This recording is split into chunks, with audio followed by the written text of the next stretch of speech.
Tía, muy buenos días. Hola, buenos días, Fer. ¿Qué Ay, tal? qué bien que nos vayas a acompañar, qué ganas teníamos. Te voy a decir una cosa, creo que es de las secciones más esperadas. He puesto una música tranquila, relajada, casi mística, ¿sabes? Con agua, sonidos de campanas, casi de meditación. Pero te voy a confesar una cosa. No te puedes imaginar cuando hemos avisado a los oyentes de la cafetera que inauguramos un espacio, que vamos a hablar de psicología, que lo vamos a hacer con una psicóloga sanitaria. Y cada semana, porque en estos tiempos de ansiedad, bueno, está todo el mundo diciendo, es que a mí cada vez que pongo la televisión no puedo poner un informativo porque me angustio.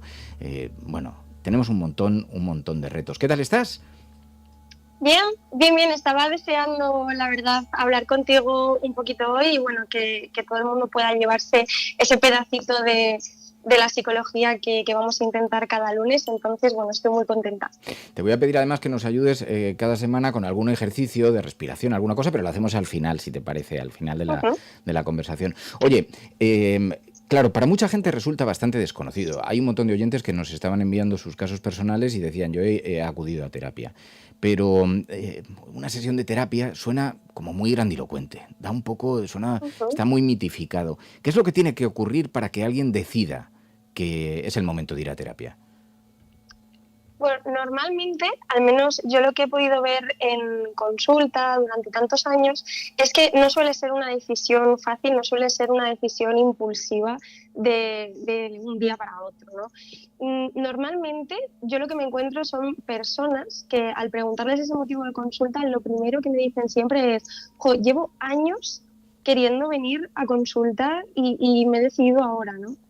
Creo que para dar ese paso por fin hay una combinación de muchísimos factores y por desgracia, lamentablemente, yo creo que solemos acudir cuando estamos al límite. Entonces, por eso muchas veces también cuesta tanto coger ese vínculo terapéutico, cuesta tanto empezar a trabajar porque hay una bola tan grande que se ha ido alimentando durante tanto tiempo que el trabajo al principio pues suele ser más costoso. Pero yo creo que suele ser cuando estamos al límite. Y claro, hay una cosa que no es tan fácil, porque el circuito de la seguridad social es muy complicado para entrar en una consulta de psicología. Necesariamente, habitualmente lo que se hace es recurrir al circuito privado, eso tiene el coste que tiene, y es difícil elegir. ¿Cómo se elige un psicólogo? Porque luego tienes que conectar, a veces conectas, a veces no. ¿Cuál es la decisión? ¿En qué momento sabes este es para mí o este no es del todo para mí? ¿Cómo funciona esto? Ujú. Mira, yo aquí, Fer, suelo decir algo que igual suena, no sé cómo va a sonar, pero bueno, yo también quiero ser muy natural con todos vosotros porque creo que hay también esta parte de esta magia de la terapia. Entonces, yo siempre digo que es que tu psicólogo, para que vaya bien, te tiene que caer bien. O sea, es una persona más de tu vida y va a estar contigo en muchos momentos dolorosos, vas a abrirte muchísimo emocionalmente. Entonces es como cuando conoces a alguien para establecer una relación de pareja, no te vas a quedar con la primera persona que te cruces, ¿no? Al final tienes que muchas veces buscar, tienes que conectar y yo creo que lo más importante, sobre todo para que una vez has comenzado terapia sientas que esa persona te puede ayudar y va a ir bien, es, aparte de que te caiga bien y seáis ahí un poco compatibles en ese sentido, que tú te sientas cómodo, que te sientas tú mismo y que esa persona pueda verte de verdad, ¿no? Yo creo que eso es lo más importante. Pero tu psicóloga puede ser tu amiga. Porque esta es la cosa, claro, ahí, y además también hay barreras, hay límites, ¿no? Claro, claro. O sea, de la misma manera que yo no puedo ser psicóloga con mis amigos o familiares, ¿no? Entonces siempre tiene que haber un límite, una barrera y que las dos personas lo tienen que notar así. Yo sí que es cierto que suelo pecar de ser también, pues bueno, muy natural, muy espontánea con mis pacientes, también porque quiero eso, que se puedan favorecer de ese vínculo y de esa conexión genuina. Entonces, yo intento ser muchas veces una voz amiga y es más, es lo que muchas veces también les ayuda, que dentro de esa profesionalidad y de esas competencias que tiene el psicólogo también haya una parte de vínculo genuino, ¿no? Entonces muchas veces me he encontrado con que me dicen, jo, Ángela, tía, me hablan así, Ángela, tía, es que de verdad me encanta que me escuches como mis amigas, pero encima me das consejos que ellas no me pueden dar, entonces yo creo que eso es importante también. Bueno, vamos a hablar de muchos temas a lo largo de estas semanas porque hay un montón de cosas, o sea, desde ayudar a los demás, que se convierte muchas veces en una carga invisible. ¿Cómo podemos ayudar a los demás? ¿Cómo podemos ayudar a alguien que tiene un problema de salud mental, por ejemplo? ¿Cuáles deben ser los límites? ¿Cómo saber si estás emocionalmente agotado? El poder del descanso mental, el arte de decir no sin sentir culpa. Vamos a hablar de problemas de pareja. Había un oyente que nos decía, yo ahora estoy pasando por problemas de pareja, que es probablemente de los momentos más angustiosos que puede vivir una persona. De todo eso vamos a ir hablando a lo largo de estas semanas, pero hoy le pedíamos a Ángela que nos ayude también un poco a comprender la naturaleza un poco de las consultas. Claro, una cosa que me llama la atención es que, por ejemplo, entre tus pacientes se da una cierta identificación generacional. O sea, dices, suele acudir a mi consulta gente que está más o menos en mi entorno generacional. O sea, supongo que se busca un poco una referencia pues que conecte con tu momento vital. Sí, eso también es algo que creo que ocurre mucho y que está bien, es decir, que eso también favorece en ese momento de la vida en el que necesitas ese acompañamiento, esa ayuda. Creo que también es importante conectar en ese sentido. Al final, yo, por ejemplo, ahora mismo, la mayoría de mis pacientes, sí que es cierto que desde que me dedico a redes sociales, accede un poquito de todo, porque al final, pues bueno, estoy en un lugar accesible para todo tipo de personas, para toda la población, entonces sí que es cierto que viene un poquito de todo, pero por lo general suelen ser más gente joven. Y yo creo que también es por eso, porque hay una parte de ellos que cree que les voy a entender mejor, quizás su situación, ¿no? Al final, en esos momentos de la vida, sobre todo entre los 20 y los 25, creo que hay una parte muy importante social, que es la que más influye, la que más determina, una parte romántica, ¿no? De pareja, la parte del inicio de estudios, de propósitos, de cara a futuro. Entonces creo que se van a sentir un poquito más acompañados o comprendidos con una persona más o menos de la misma generación o en la misma línea vital. Claro, te habrá pasado de todo. Tienes un montón de anécdotas en consulta y claro, uno de los riesgos es que se tomen demasiado, no en serio, pero como demasiado contundentemente las recomendaciones o las sesiones, ¿no? Sí, sí, eso me ha pasado alguna vez. Sí que es cierto que yo en terapia suelo poner este ejemplo porque le recuerdo con mucho cariño de una paciente. Y sí que es cierto que, bueno, le pongo porque es algo ambiguo, es algo que me ha pasado muchas veces con muchas personas. Entonces, bueno, no es algo que vaya a dañar en ese sentido la privacidad de nadie, ¿no? Pero sí que le recuerdo con mucho cariño esta anécdota porque me acuerdo que estábamos trabajando los límites en consulta y pues bueno, en la siguiente sesión ella se fue de la consulta muy empoderada, ¿no? Con las cosas muy claras. Y recuerdo que en la siguiente sesión entró por la puerta, abrió así la puerta de un golpe y dijo, Ángela, he dejado a mi novio, he dejado de hablar a mi mejor amiga, he dejado mi trabajo y me he comprado una furgoneta, me voy a la montaña. Y yo, bueno, igual... Eso no es exactamente lo que habíamos hablado, pero está bien. Claro, porque hay una cosa que hablando contigo me decías, no sabíamos cómo bautizar la sección. Pai, yo te incorporo por si quieres participar, por si quieres decir alguna cosa, Pai. Está Ángela escuchándote también. Pero una cosa que me decías... Hola, Ángela. Hola, ¿qué tal? Cuando hablábamos con Ángela de cómo bautizar esta sección, decíamos... Yo le proponía, escuchamos pero no juzgamos. Y me decía, no exactamente. ¿Por qué? Sí, porque mira, esto me lo he encontrado mucho, Fer, también a lo largo de mi camino, porque también desde esa vertiente de profesionalidad esto se ha dicho muchísimo y se nos dice desde la carrera, ¿no? En plan, nunca juzgar al paciente, nunca juzgar. Y yo creo que esto no es cierto, o sea, creo que sí que es cierto que hay que juzgar un poquito, no a la persona, pero sí creo que hay que juzgar ciertas conductas para que eso pueda mejorarse, pueda transformarse a lo largo del tiempo, ¿no? Creo que muchas veces, además, funcionamos el ser humano a partir de ese condicionamiento, como los niños, ¿no? En plan, pongo la mesa y mamá me da un refuerzo positivo, hago algo mal y recibo un castigo, que sí que es cierto que no es lo mismo ya siendo adulto y autónomo, lógicamente, pero creo que al final uno va al psicólogo para enfrentarse con las cosas que le duelen, con las cosas que no sabe gestionar y que eso no puede ser pasar la mano todo el rato y dar una palmadita. Es decir, si haces las cosas mal, también se tiene que decir y también se tiene que poner sobre la mesa, ¿no? Es una parte adulta también que hay que tener en cuenta. Entonces creo que es importante.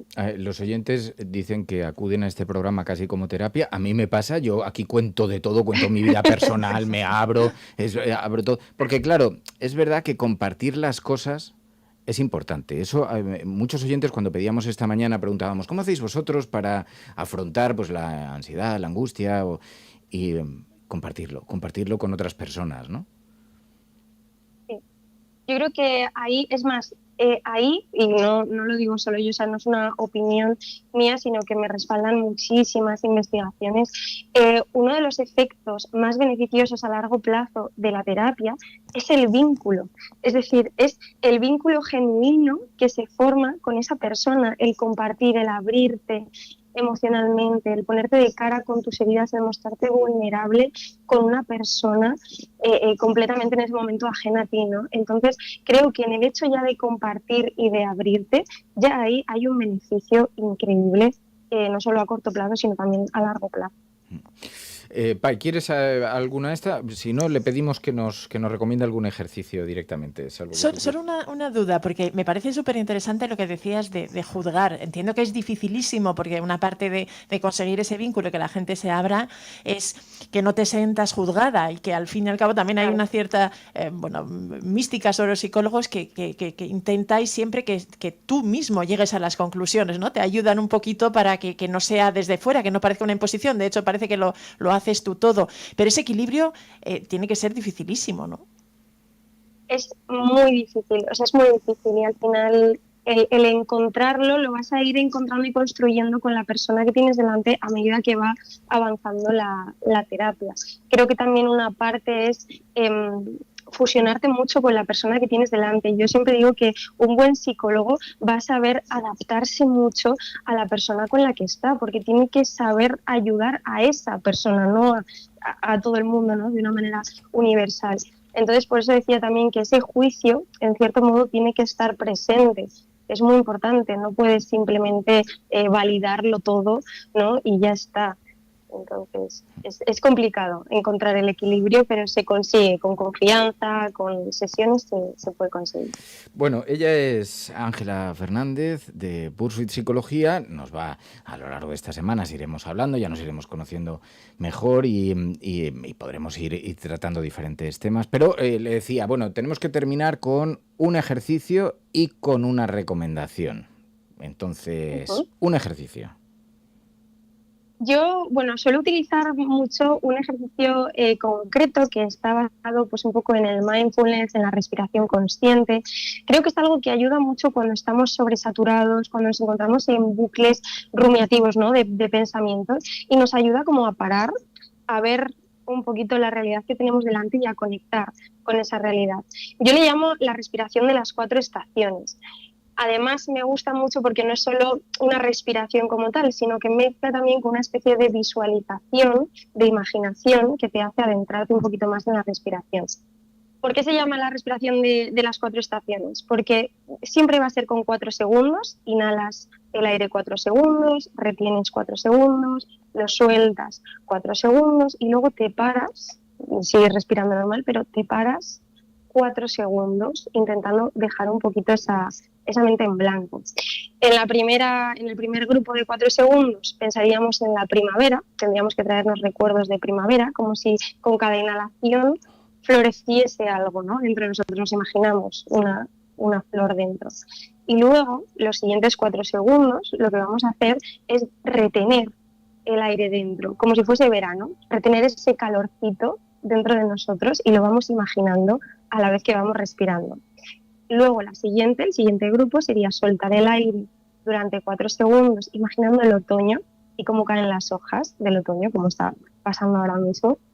Y luego esos últimos 4 segundos, donde ya hemos acabado la respiración, sería el invierno, que ahí es donde pausamos y nos imaginamos un poco esa pausa que da el invierno. Entonces es algo que ayuda mucho a mis pacientes porque les ayuda a entrar. Es buenísima, pero he roto la magia, he puesto de pronto un golpe.